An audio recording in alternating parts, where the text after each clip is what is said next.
Welcome to the FarmDoc webinar presentation. My name is Nick Paulson, and today I'll be discussing the supplemental coverage option. The title of the presentation is Understanding the Supplemental Coverage Option in the 2014 Farm Bill. The format for the presentation this morning will be roughly 30 minutes of presentation, followed by 30 minutes or so of Q&A based on the questions and the comments that you as the attendees submit throughout the presentation. We will do our best to answer as many of those questions as we can. Please feel free to send those questions in during the presentation as well as once we wrap that up. And you can submit those questions using the texting window, which should be showing up here on the right of your screen, and like I said, we'll do our best to answer as many of those questions as we can this morning. So let's go ahead and get started with the presentation. Before I get to that point, though, I did want to just make sure everybody was aware that the materials, the slides that I'll be going through today in the webinar are, I think, already available for download at the FarmDoc website. So you can visit the downloads page at the FarmDoc site, and the link is provided for you there.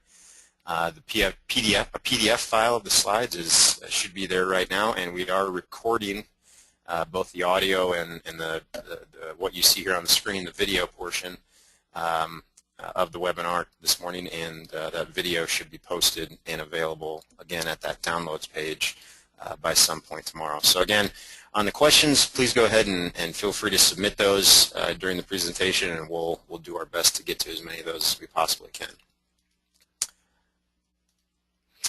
All right, so to get started, the supplemental coverage option. I'm going to lay out a pretty big disclaimer here right at the beginning, and I'm going to let you know what we know, and then qualify that with there's quite a bit that we still don't know. SCO is an insurance program. All right, it's not a commodity program. It's not a Title I program like the price loss coverage or the county or individual ARC or ARC programs that we covered in last week's webinar, and I'm sure many of you have been hearing and reading about. So since it is an insurance program, SCO will be administered by the Risk Management Agency. It will not be run out of Farm Service Agency offices. So in terms of interest in purchasing SCO once it becomes available, you would be working with crop insurance agents for that, and RMA again would be the government agency administering this program along with the other crop insurance programs. That being said, SCO is not something you need to worry about before your sales closing date here in 2014. SCO will not be available as a crop insurance product until the 2015 crop year. However, kind of the important thing to keep in mind this year is that your commodity program choice, so whether you choose to enroll some of your commodities or the base in those commodities in the price loss coverage program or the ag-risk coverage program, so your choice of those Title I programs does determine your future eligibility to purchase SCO. So we'll talk a little bit about that this morning as we walk through the presentation here.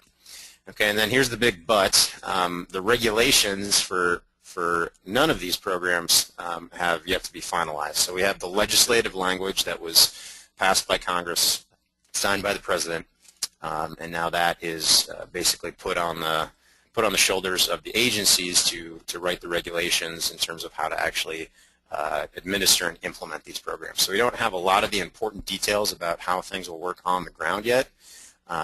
All we have is the legislative language. So what we'll be talking about this morning is kind of our, based on conversations with people and everything and our reading of the text, our best interpretation of how these programs are intended to work. But again, we don't have those details in the regs yet. All right, so SCO. SCO is a program that is designed to provide area-based coverage that is supposed to supplement the insurance coverage that is part of your individual insurance plan choice. So if you are using SCO with an RP policy, with a revenue protection policy, SCO becomes an area revenue coverage plan. If you're a producer that purchases yield protection for your individual policy, and you add SCO onto that yield protection plan, that SCO policy would provide area yield coverage. And then again, whatever type of price protection your underlying individual policy offers, that is also what the supplemental coverage option would have within it as well. So RP with the harvest price protection, SCO would kind of have the same harvest price treatment. If you go with revenue protection with the harvest price exclusion, SCO would be based on SCO coverage would be based on just that base insurance price determined in the spring. All right, now the area coverage that SCO provides is intended to be at the county level, and what that means is when the data is available, when there are county yield numbers available to determine indemnities in any given year, when there's historical county level information available to determine expected yields, to determine insurance coverage in any crop year, SCO will be designed at the county level. However, in areas where the data is not available, it could be moved to a higher level of aggregation, so possibly the crop reporting district or agricultural reporting district if that county level yield data is not available. It's likely, again, the way it's written up in the legislative language, it's very likely that SCO will use the same expected or trend yields as the other existing area plans. So if you've purchased GRP or GRIP in the past, or what is now called the Area Risk Plan of Insurance, or ARPI, the way that they determine the county yield levels, the guarantees every year for those programs, it's at least it's written up like they'll use the same county yields for determining SCO coverage in counties as well. On the price side, the insurance prices used for SCO will be the same as for, again, all of the existing insurance programs. So there will be a base insurance price for corn and soybeans. That is the average of the harvest futures, so the December corn contract and the November soybean contract. That's the average in the month of February in that crop year. And then the harvest or the actual insurance price used in any crop year for corn and soybeans would be the average futures price during October.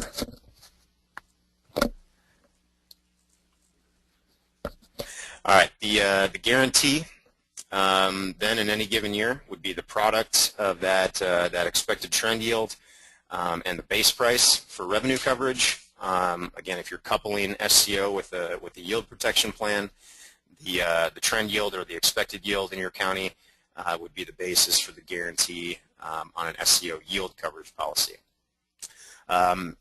It's a little different than the other insurance programs that you use. The coverage level is fixed in SCO, so the point at which payments on the SCO plan are triggered is set at 86%, and an indemnity payment on that SCO plan would be triggered when either revenues or yields, depending on, again, what you're adding that supplemental coverage option onto in terms of your individual plan of insurance, whenever those revenues or yields fall below 86% of the guarantee is when an SCO payment would be triggered. All right, so getting into probably one of the more confusing aspects of supplemental coverage. SCO coverage ends at the coverage level elected by the producer for the underlying individual plan of insurance. So the 86% coverage level on SCO is fixed, but how far or how wide the band of protection is in that SCO plan depends on the coverage level that you choose for the underlying plan of insurance that you're adding that supplemental coverage onto. So that band of coverage is determined by your coverage level choice, so there's literally hundreds of different combinations of SCO coverage with individual coverage that could be used by farmers. Coupling SCO with 80% revenue protection gives you area revenue protection from 86% down to 80%. Coupling it with yield protection at a 70% coverage level would give you area yield protection from 86% of the county yield guarantee down to 70% of the county yield guarantee. So to try to illustrate that a little bit better, put together these figures, and I'll try to emphasize where these figures don't exactly perfectly show how SCO works with an individual insurance plan. But here in this illustration, again, just trying to emphasize that SCO is designed to cover a portion of your individual insurance deductible. So on the right, if you think of the blue area as the area that is covered by your individual insurance plan, maybe you're buying a revenue protection policy, that covers losses. So you have your revenue protection guarantee, which would be your farm, maybe trend adjusted APH yield multiplied by the insurance base price, and then you multiply your coverage level by that guarantee. That determines when individual insurance plan payments would be triggered. The area between those things is your deductible, so that's the kind of the revenue region where the insurance policy is not providing protection. On the left, you have the green band representing what SCO is intended to cover. So that's intended to be there and trigger payments at 86% of that county level SCO guarantee down to, again, your individual coverage level times the SCO guarantee. So it's providing a coverage on a portion of that deductible range. All right, so to put some numbers behind that figure, just to see, just again try to better illustrate exactly how this thing would work. We'll take a look at an example here where we have an insurance base price of $4.60. That's pretty close to what our corn insurance base price is for 2014.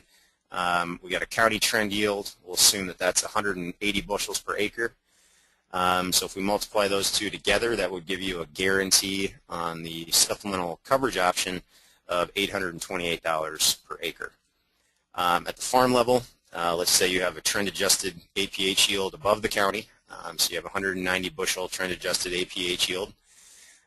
In that case, you'd use the same price along with your trend-adjusted APH yield to give you an initial RP guarantee of $874 per acre. So if we go and put those into that illustration that I had and see how SCO would actually work here with some actual numbers, again, on the right, we have our RP guarantee of $874 per acre. If you're purchasing 80% revenue protection, that means that at any revenue level below $699 per acre, 80% times that guarantee, that's when your RP payments would be guaranteed to trigger. Not accounting for the potential increase in that from the harvest price option within RP, but just using the base price here. And then on the SCO coverage side, if you take 86% of the $828 county guarantee, that gives you a $712 per acre trigger on that county level revenue plan that SCO provides, and that provides coverage down to 80% of that county level guarantee, or $662 per acre.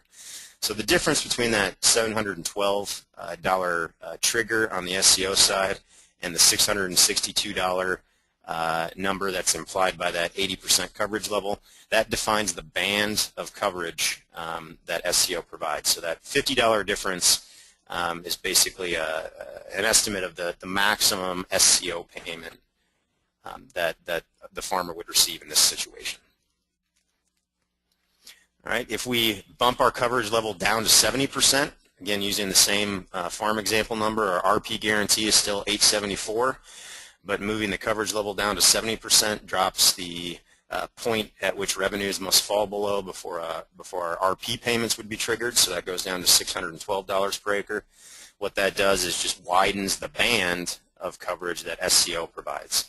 It doesn't change the 86% trigger point of SCO. That's still at that 86% of the $828 county revenue number, so that's still $712 per acre. But it does move down the lower portion of that coverage band. It widens the coverage band. 70% of that $828 is $580 per acre, so that widens the SCO coverage band in this example to $132 per acre. So in this situation, less protection on the individual policy, but widening the coverage band on the area SCO plan that you're adding on top of that. Okay, so I thought it was pretty important to cover this slide and just make sure that, especially people who haven't used an area plan of insurance in the past, such as the GRIP program or the GRP programs, what are some of the potential outcomes if you are eligible and you decide to go ahead and use SCO with an individual policy? So there's really kind of four outcomes or scenarios that could play out if you're using an area plan to supplement this SCO area plan to supplement your individual plan of insurance. So in the left here in blue I have, on the SCO side of things, we could have the county yield or the revenue above 86% of the guarantee, in which case there'd be no SCO payment made. We could have the county yield or the revenue less than 86% of the guarantee, and in those cases that SCO payment or that SCO plan would trigger a payment. Up here on the right, again, there's basically two outcomes for your underlying individual plan of insurance, so the combo product that you're using with SCO. And you could have the farm level combo not triggering a payment, so actual revenue or actual yield above your coverage level, or you could have revenues or yields fall below that coverage level, in which case your farm level combo policy would trigger a payment. Okay, so again, these things are designed to work together. SCO is designed to supplement your farm level coverage, but because it's at the county level, it's not guaranteed that when you have a farm level loss, you'll also receive that supplemental coverage option payment. The reverse is also true. So you could also receive an SCO payment when you don't have an individual farm loss. Okay, so there are cases where you'd receive payments on both an SCO payment and an individual plan payment. There are, of course, scenarios where yields and revenues exceed the triggers or the coverage levels on both plans and you receive no payment. But there are, again, these cases where you would receive a farm level payment but not an SCO payment. So if you had losses at the farm level, but within the county, yields or revenues were above 86% of that guarantee. And then again, there's also the scenario here where there could be county level losses but no farm level losses, in which case you'd receive just the SCO payment but no individual plan payment. All right, so again, just to try to put some more numbers behind things to attempt to see how this program would actually work with some actual price and yield scenarios. Again, I'm going to work with that same base price of $4.60 and that same expected county yield of 180 bushels per acre. So we'll work through an example here for corn. And on this slide, we'll start out with a harvest price of $4 per bushel and an actual county yield of 175 bushels per acre. All right, so if that were the case, so we have the price declining throughout the crop year, yields relatively close to that county average or that expected county yield, we'd have an actual farm revenue of $700 per acre. Again, our revenue guarantee, if we're using this with an RP plan, would be that 460 base price times the 180 bushel expected county yield, that $828 per acre. 86% of that is the SCO trigger, so $712 revenue trigger on the SCO plan. And again, the maximum SCO payment you could receive here, the band of coverage that's being provided, is determined by that 80% coverage level that we're using here in the example. So that'd be a $50 maximum payment. And in this case, the actual SCO payment you'd receive would be around $12. It'd be the difference between the trigger and then the actual farm revenue. All right, if we move over to an example here where we see the harvest price increase relative to the base, we see relatively low yields in the county. This would be somewhat similar, maybe not as extreme as the drought we had in 2012, but a very low yield and a high price scenario. That would imply an actual farm revenue of $770 per acre. Because we're using this, we're doing this example where SCO is coupled with an RP plan, we would have that revenue guarantee increase based on the harvest price being higher than the base. So now our revenue guarantee moves up to $990 per acre. That's the 180 bushel expected yield times the 550 harvest price. Our revenue trigger would be 86% of that 990, so any revenue below 851 triggers a payment. And we have a $59 limit, again implied by the 80% coverage level. So that's 6%, the difference between 86% and 80%, 6% times the revenue guarantee. And in this case, that maximum payment would be triggered. So the $59 payment is what you'd receive on the SCO plan in this example. Again, the difference between the trigger and the actual farm revenue is greater than the maximum payment. So the maximum payment is what you'd receive on that SCO plan. All right, moving on to another example here. So let's take a look at this same kind of setup, same price and yield scenarios, but see how this would work with a 70% RP plan. Again, a 460 base price, 180 bushel expected county yield.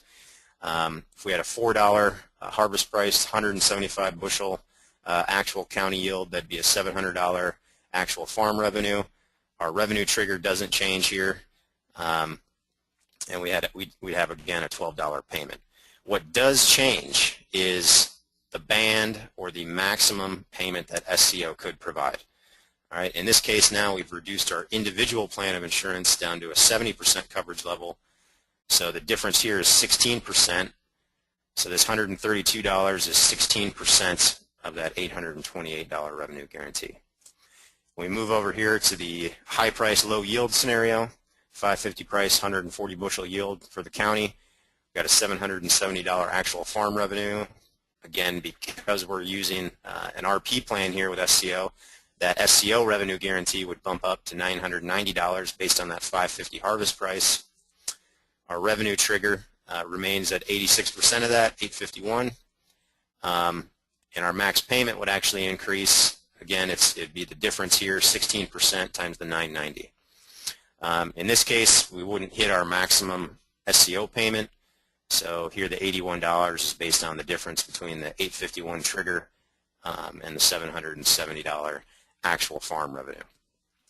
So another thing to keep in mind here, as complicated as this may seem on its own, we really simplified things by not considering what's going on with the individual plan of insurance in these examples. Remember, in the previous example, your SCO payment was smaller and the band of coverage was smaller, but you're also getting more coverage on that 80% RP policy than on this slide, where we're looking at potentially higher SCO payments but less farm level coverage with that 70% RP plan.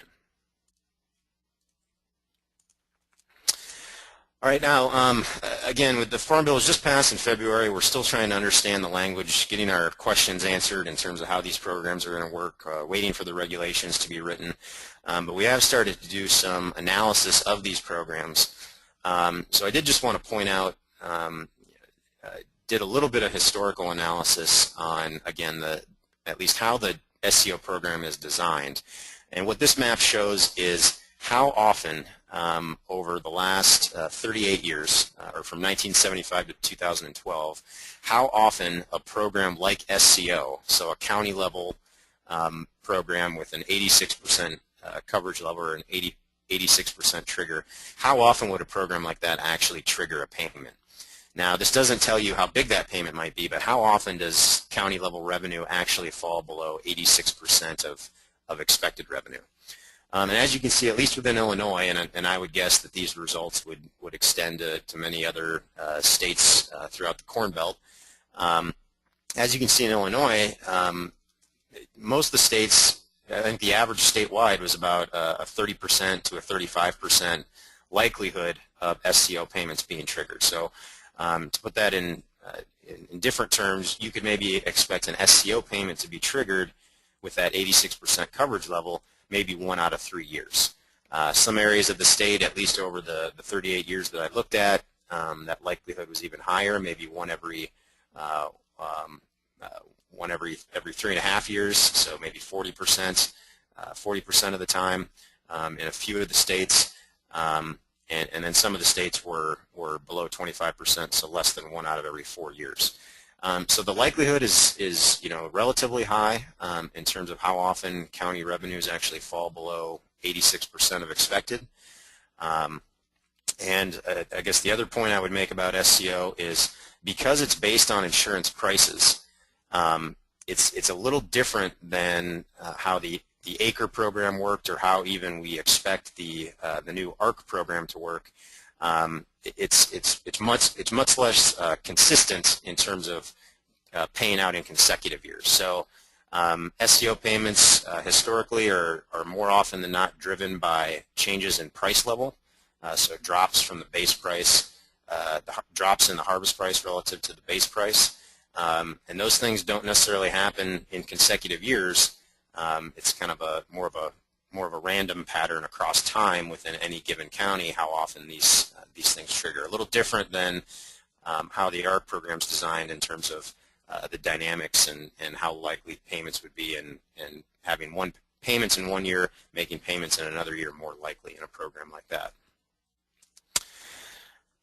Okay, so now we've kind of covered the program. Again, just kind of getting into some of our initial analysis of the program and some of the considerations that we think producers and landowners, since they're also involved in the commodity title decision, what some of the considerations should be in terms of the potential for using SCO in 2015 and beyond.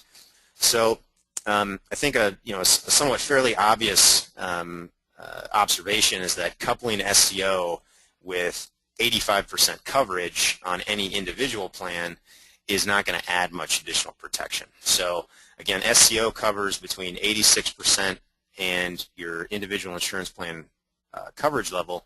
So adding that additional 1% of protection onto your already high coverage level on your individual plan of 85% doesn't add much to that. And that being said, as Gary Schnicke has presented a number of times in the work he does here, most farmers in the Midwest buy 80% or 85% coverage. So again, the amount of additional coverage SCO can add on top of that, it is not as big as if you're adding SCO onto a policy with a lower coverage level. So a question that we've been consistently getting from farmers, from insurance agents in terms of advising their clients is, should I buy down my individual coverage level and add SCO on top of that? So should I move from 85% down to 75% on my individual plan and then take the SCO coverage on top of that? We're not going to go as far as to tell anybody what they should do in terms of SCO, but there are definitely some things to consider. So first of all, you need to definitely be aware that SCO is an area plan. So consider the type of protection that SCO plan is offering relative to your individual plan of insurance. The fact that SCO plan is based on your area yields, while your individual plan is going to be based on your farm level yields. So think about the basis risk and how similar your farm level yields usually are to your yields at the county. You may always be below or above the county depending on the farm that you're considering, but in general, do those yields move in the same direction? If it's a good year in the county, is it also a good year for your farm level yields, and is it a good match to take some county level coverage along with your farm level coverage on your individual plan? So again, the big thing to think about there is that you're trading off that farm level protection for area protection. There is a 65% subsidy rate on this SCO plan. That subsidy rate is going to be larger than what you're getting in terms of subsidy on your individual plans, at least at the higher coverage levels. So again, some strategies we've heard people talk about is again reducing that individual insurance plan coverage level, trying to take advantage of that higher subsidy level, while also keeping your overall coverage level high. But just remember, you are trading off farm level protection in that case by reducing your coverage level and adding SCO on top of that. The other thing to keep in mind with SCO is that only crops with base enrolled in the price loss coverage program are eligible for SCO. So again, if this year you're going to be making the decision between price loss coverage, and then either one of the ag-risk coverage, the county, or the individual ARC options. If you do make a choice to go into ARC, that could limit your ability, or that will limit your ability to purchase SCO in future years. So again, just to review or point out some of the differences between ARC revenue coverage and SCO revenue coverage, there are different prices and yields used in those two programs. I'd always like to point out, especially on the price side, ARC's price component in that revenue measure is based on an average of historical prices. Okay, so the last 5 crop years, we've had prices that have been relatively high. The short-term and medium-term outlook is for prices to come down. That ARC program is going to continue to provide a relatively high price protection level in its revenue guarantee because of those historical prices. That will adjust down over time if actual prices come down, but it will remain relatively high and move down over a period of multiple crop years. SCO is an insurance program, so that uses insurance prices, and that will adjust year by year to changes in the market. So last year we had I think it was a $5.68 base price on corn. This year we're down more than $1 on that base price because of what we've seen happen in the market. So there can be some pretty quick adjustments in the amount of price and ultimately revenue protection that occurs in that SCO plan, as well as your other insurance programs. The timing and the timing of the coverage and the timing of when payments would actually be received is another thing to think about. On the ARC side, again, that's based on marketing year average prices. So if you decide to enroll in ARC here in 2014, we won't know if an ARC payment is triggered in 2014 until we know the 2014 marketing year average price, which for corn and soybeans won't be until harvest time of 2015, because that marketing year average price starts when harvest starts in the fall, and it goes through the following fall. SCO would have its price determined within the crop year, and then on the yield side, we would know county yields typically in February or early March. So an SCO payment, if one was triggered there, would be received earlier in the following crop year than a payment triggered by the ARC program. Third point I have down here is SCO does have a premium, so it's another thing to think about. It is a relatively highly subsidized premium. Again, a 65% subsidy on those SCO premiums. ARC does not. Can be viewed as a free program, a pure subsidy program where the farmer's not paying in a premium, so to speak, to have coverage in that ARC program. Another point here, depending on the structure and the size of your operation, kind of how you expect these programs to work over the next 5 crop years. There are payment limits to think about on Title I programs, so payment limits for PLC, ARC, and marketing loan gains. However, because SCO is an insurance policy, there's no payment limits to consider if you're using SCO. And then finally, on the acreage side of things, again, the commodity programs are triggered on base acres. The payments are determined on base acres. It's not necessarily based on what you plant on the farm that year. It's what the base is in on that farm that will determine if you're going to receive an ARC payment. And then, compare that with what you expect to be planting over the next 4 or 5 crop years, because SCO is an insurance program, and that will trigger based on what you're planting and based on total planted acres rather than a percentage of your base acres, which those commodity programs use. Okay, that kind of wraps up the presentation, concludes the presentation portion of the webinar this morning anyway. We'll now move on to some Q&A. So hopefully there's been quite a few questions submitted already, and please continue to do so, and we'll try to get to as many of those as we can in the next 30 minutes or so. So the first question here, do you have to be enrolled or sign up for PLC to take or to use SCO?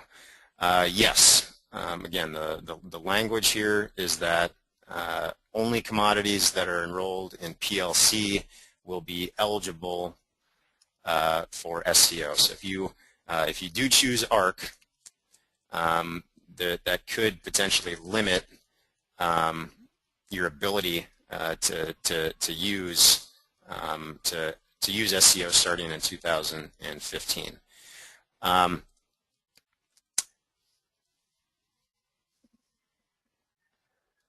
All right, the use of the trend yield. Is it the historic county yield adjusted by trend adjustment factors? Okay, so to answer this question, again, we don't have the regulations. What it says in the legislative language is the yield that will be used should be similar to what is used for other area yield plans of insurance. So it doesn't specifically say that it's going to use the same calculation and exactly the same yield as the GRIP program, or what is now called the Area Risk Plan of Insurance, but that is definitely what the language implies. Now, how are those GRIP yields or ARPI yields calculated? Well, it's called the trend yield estimate. So yes, you can think of it as using the history in the county and then adjusting for trend over time. So it's literally an expectation. It's not an average of the history of the county yields. They use the history of the county yields to estimate what the expected yield will be in the upcoming crop year. Any idea of the SCO cost to the farmer? Have really no ability to give you any kind of good estimate on rates or premium costs on that SCO plan. I'm sure RMA and the people they have working with them are working very hard right now to get the SCO plan rated. It will be a challenge, I'm sure, to get that SCO plan rated, but since it's not going to be introduced until 2015, you know, with the rates on those won't necessarily be available until next spring. Question here, will SCO cover down to lower individual insurance levels such as the 60% level, or is it just down to the higher levels such as 75, 80, or 85%? Again, in the legislative language, we don't see any limits in terms of how far down SCO can go. So in terms of you know, coupling it with something lower than 75, I think definitely. And you know, as far as we know, I think SCO can also be coupled with a cap policy as well.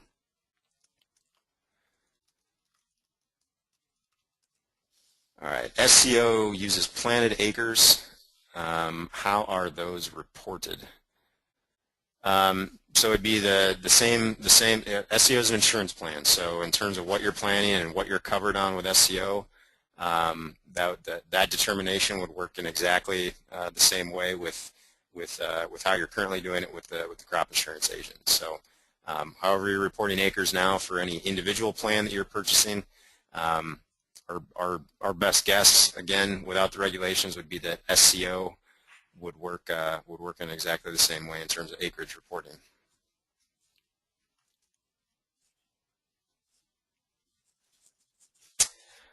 All right, do landlords and tenants have to have the same type and level of SCO coverage?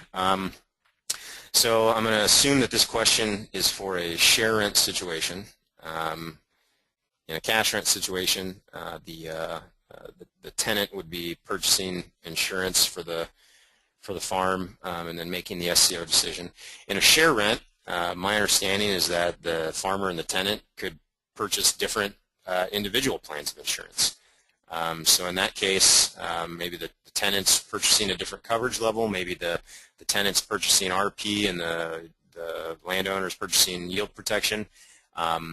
You know, if both of them were interested in purchasing SCO, SCO would work with whatever plan of insurance the individual was using. So SCO for the tenant could be different than SCO for the landlord.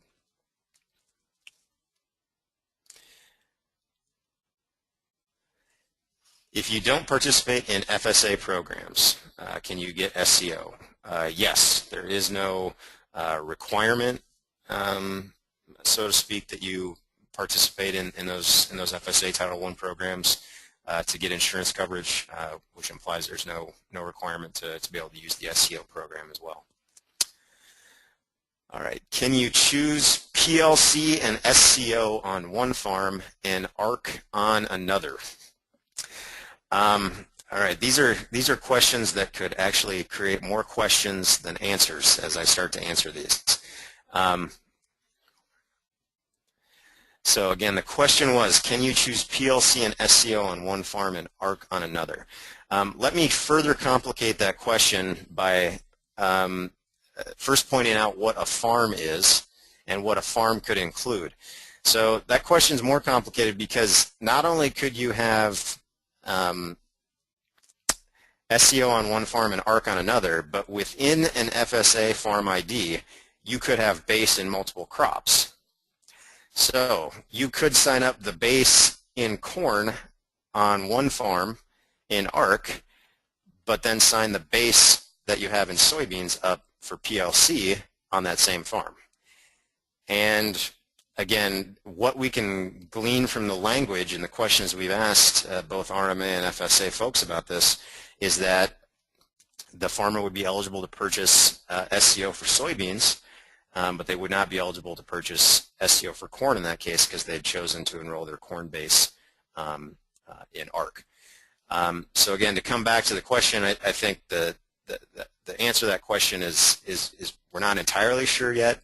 But again, if you're defining a farm as an FSA farm, you could enroll the base in one farm in ARC, and then on the other farm, you could enroll the base acres in that farm in PLC, and then you should be able to purchase SCO for what you plan on that farm enrolled in PLC. Will any of SCO be in effect when we sign up for PLC or ARC for the 2014 crop? Okay, so again, let me review kind of the decision, rough decision timeline. The decision that will have to be made at some point this year for the 2014 crop year is that Title I decision. So how do you want your base acres to be covered? Do you want to enroll base in PLC? Do you want to enroll base in ARC? That's the decision that will have to be made this year. There's no guarantee that we will have any more information than we currently do about SCO prior to that Title I commodity program decision that it's going to have to be made for 2014. Again, SCO is not going to be technically in effect until the 2015 crop year. So it could, for corn and beans, it could fall into next spring when you have any more good information on that SCO program. Are there AGI limits on SCO? No, there are no adjusted gross income limitations in terms of your eligibility to use SCO. Again, no payment limits in terms of total amount received in SCO indemnities, and there are no total subsidy amount limits in that SCO program or for other crop insurance programs. Those AGI limits, the AGI limit of $900,000 on the 3-year rolling average is an eligibility limit for the Title I programs, so PLC and ARC, and then the payment limit of $125,000 per person again only applies to those commodity programs. Will you sign up for SCO through federal crop or at FSA? Again, SCO is an insurance program, so SCO would be something would be a insurance policy that you would sign up for or purchase through a crop insurance agent. Whereas those Title I programs, PLC and ARC, would be operated by FSA. Is SCO coupled with each individual policy, or do you buy one SCO for your whole farm? So again, I could be misinterpreting the question, and this may be a question that creates even more complicated questions, but my response to that would be that SCO would be tied to the commodity and the insurance unit that you make the decision on. So if you have your corn in an enterprise unit and you're buying 80% RP, You could buy an SCO plan on top of that. That would provide county revenue protection for your corn. You might have your soybeans in a separate unit. Might be buying a different coverage level, different insurance plan for your beans. Your SCO plan on your beans for that insurance unit would then differ from the SCO that you add on to your corn policy. Does SCO stop at 80% of the county revenue or at 80% of the individual revenue or the individual RP? Is there potential double dipping here? So those are two related but separate questions. I'll try to answer the first one first. So again, here I think the question is assuming that the farmer's buying an 80% RP policy. Okay, so in that case, SCO would cover from 86% of the county revenue down to 86% of the county revenue. There is some lack of clarity in terms of how that payment would actually be calculated. So we're getting into something here we're not entirely sure of yet because we don't have the regulations. So what that would imply is, so let's say your SCO payment in this case is maximized. That would imply a 6% loss at the county level. That 6% then is going to be multiplied either by the county guarantee or the individual guarantee. We're not clear on exactly how that payment's calculated. So like I said, the examples we work through are based on our best knowledge at this point. We don't have the regs to be entirely sure how they're going to work yet. Is there potential double dipping? I think the extent to which there could be double dipping is somewhat limited with SCO, but yes, I think I'd go back to that table that I showed with the different outcomes. Again, the county could suffer a loss, but your farms, depending on where they're situated and weather conditions may have been fine for the ground you're farming. Individual losses may not have been triggered. So you could receive an SCO payment and not receive an individual payment. I guess double dipping would be receiving coverage on both, and that would also be a potential outcome if you're using SCO with an individual plan of insurance.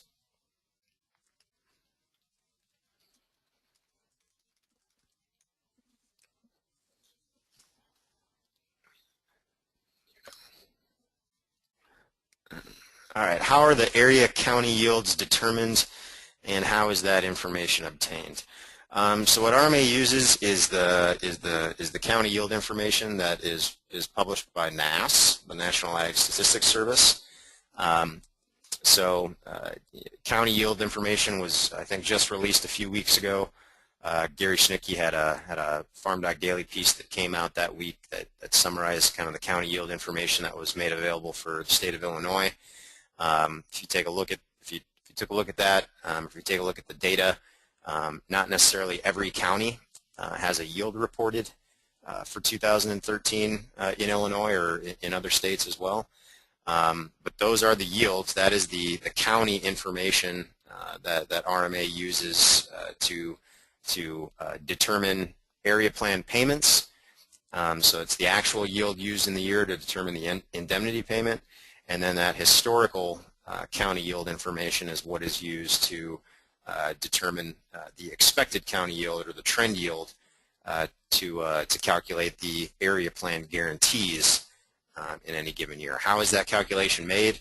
Again, it's some regression analysis with some adjustments for weather conditions, but it is using the historical and then using some of those statistical methods to adjust those historical yields to come up with an expected yield estimate for the upcoming year. So, as everyone's aware, yields have been trending upwards over time.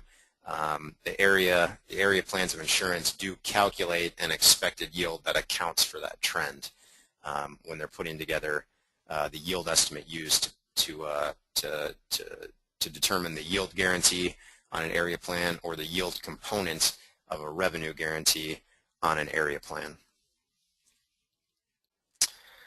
Subsidy, someone had to ask this. What are the subsidy levels for individual policies? It's a sliding scale. It depends on which coverage level you're choosing. Depends on the unit structure that you choose. So for example, the subsidy rate is higher for an enterprise unit than it is for basic or optional. The subsidy rate tends to decline also as you increase the coverage level. I think the overall average subsidy rate exceeds 50%. The actual rate at higher coverage levels is a little less than that. The subsidy rate at lower levels of coverage is a little higher than that. Again, SCO has a 65% subsidy rate, so the subsidy rate on that SCO plan is higher than your basic and basic and optional units at high coverage levels, but it's going to be similar to or even less than the subsidy rate for lower coverage levels or with enterprise units. All right. ARC individual and SCO on the same farm. This is different than county ARC, where it can be mixed with PLC and SCO. Is this correct? So I think the question is, can ARC individual and SCO be used on the same farm? I think the answer to that question is no. Again, ARC individual is I think the most complicated of the commodity program choices, of the 3 commodity program choices that we have to consider. What ARC individual does is it aggregates up all crops, and it does somewhat. I mean, it matters what you're planting. The payment is tied to how many base acres you have on the farm, but what you're planting does matter for that ARC individual plan. And like I said, it does pull together all of your base. So if you have a farm in ARC individual, all your base is in ARC individual on that farm. So my best guess at this point would be that there'd be kind of no way that you could use SCO with that, given the eligibility rules that they've put out in the eligibility language they put out in the legislative text.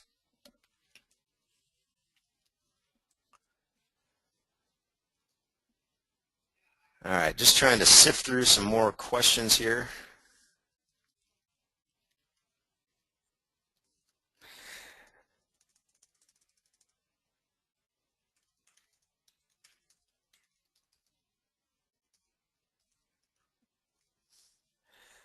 All right, another question here on county yields. Are the county yields determined by NASS? The answer to that is yes. The county yield information, again, the historical that they use to calculate the area guarantees are the county yields from NASS, and then the actual yields from NASS are what they use to determine if a GRIP or an ARPI payment is triggered. And again, the way that the SCO program is defined, we anticipate that the same yields will be used for that SCO program.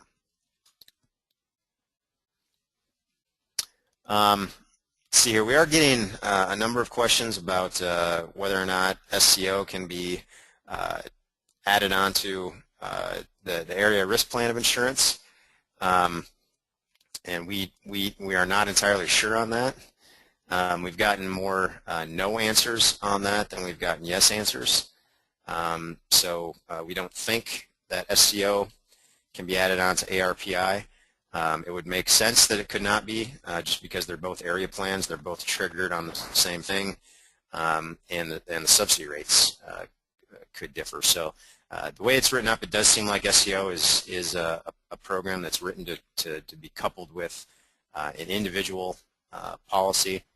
So we think the answer to that question is no.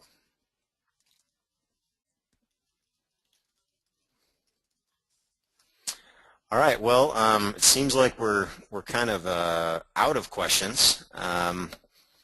So I think we might go ahead and wrap up the webinar for this morning. We'd like to thank everybody for joining us this morning.